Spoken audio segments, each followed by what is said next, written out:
I'm not sure why it took 79 games, but the Maple Leafs finally put together a lineup that had a significant youth component. And holy Mackinac, was it a wild one. Joe Bowen was kept busy during his last Maple Leaf home game, a 6-5 loss to the Dallas Stars. And the tank continues, just one more game left to go. Today in the Morning Whistle, we are going to talk about the Leafs' youthful lineup against the Stars, how great it was to see some speed in our bottom six. I'm going to go through some game thoughts, specifically around our young guys, and honestly, just how brainless I think our coach is. And then we're going to end with where this leaves the tank. This is the Morning Whistle. My name is Aaron Arona.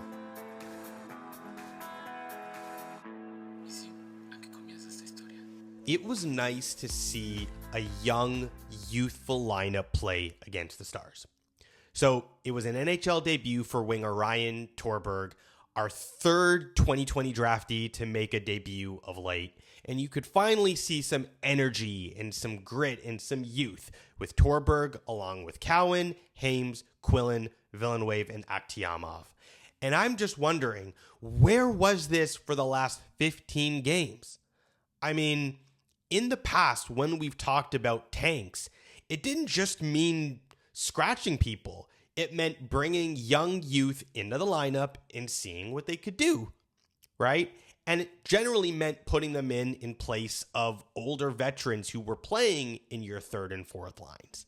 Like, look, I have no issue with Nylander playing. I have no issue with even Tavares playing. But why the hell is Järnkrok still in the lineup? Why the hell is Stetcher in the lineup? I was at least just happy that Myers was out. And that's what we got. So the game itself was quite fun. The Leafs went up 3-0 early thanks to goals by Tavares, Willie Nylander, and a first NHL goal for Jacob Quillan. And there was some real jump to this team in the first period. Because holy crap, we actually had some speed between Quillan and Hames in Tverberg, in Cowan. Like, guess what? When you put young guys in, they're going to play hard. And it threw the Stars off. That lead was not to last, though, and it didn't take long. The Stars tied it up with 3 goals in the first 10 minutes of the second period. You got to love Willie Nylander, though, looking to pad his stats, but also not forgetting the tank effort. Scores at the end of the first, and then 5 minutes of game time later puts it right on a tee for Maverick Bourque, great name by the way, to score. Bourque added a second one shortly after. In the third, we go 5-3. Again, Nylander with a nasty play to set up Max Domi.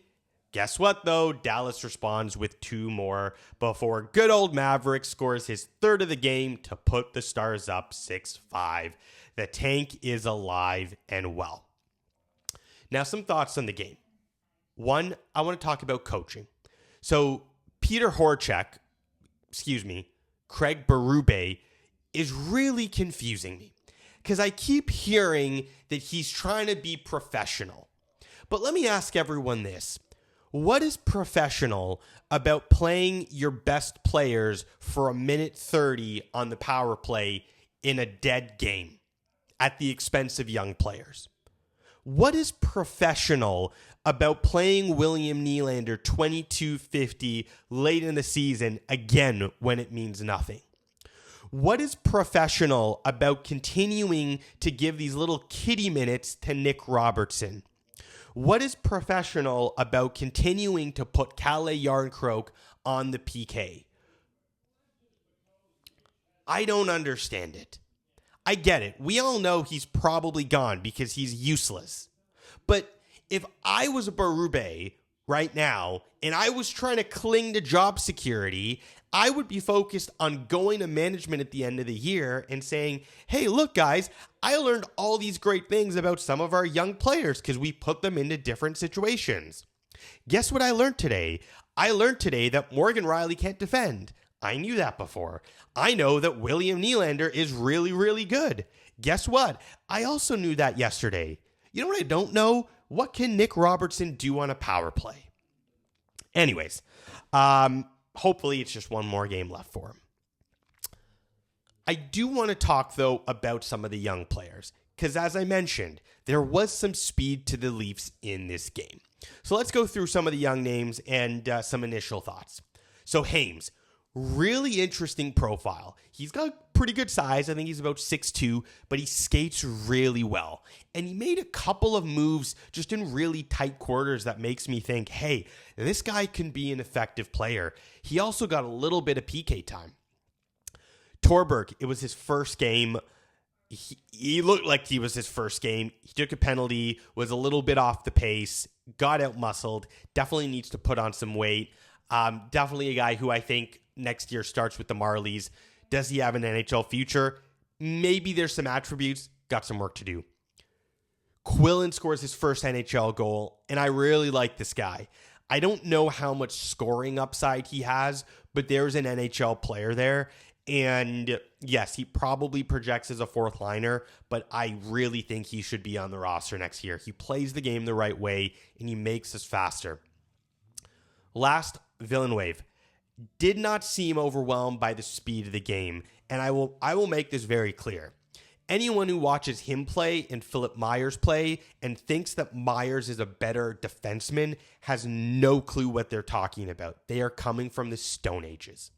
So, all in all, really good to see some young guys in the lineup. Great to see some speed. We need that. I will say that as I'm thinking about next year, speed. How do we get more of it? Just one more game to go. We have a very good chance of landing in the bottom 5. This is the Morning Whistle. My name is Aaron Arona.